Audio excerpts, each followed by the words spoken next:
রাজ্যে বিজেপি ক্ষমতায় এলে এক বছরের মধ্যে ঘাটাল মাস্টার প্ল্যান।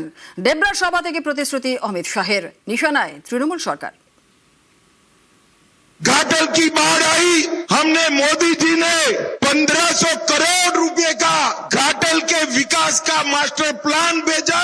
60% पैसा मोदी जी उठाने वाले थे, मगर टीएमसी सरकार ने घाटल मास्टर प्लान को कचरा कर दिया।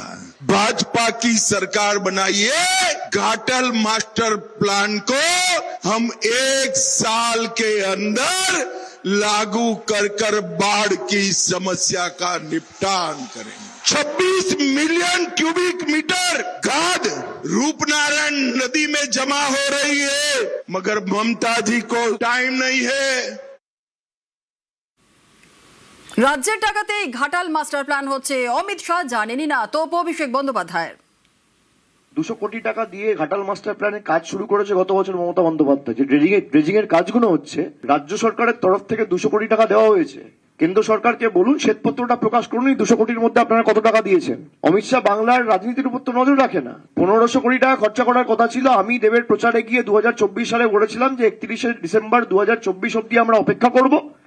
যদি কেন্দ্র সরকার কোনো সহযোগিতা না করে, রাজ্য সরকার কারো দয়ার দাক্ষিণে থাকবে না, আমরা নিজে ঘাটাল মাস্টার প্ল্যানে কাজ শুরু করব। আমরা 2025-এ শুরু করেছি। অমিত শাহ জানেই না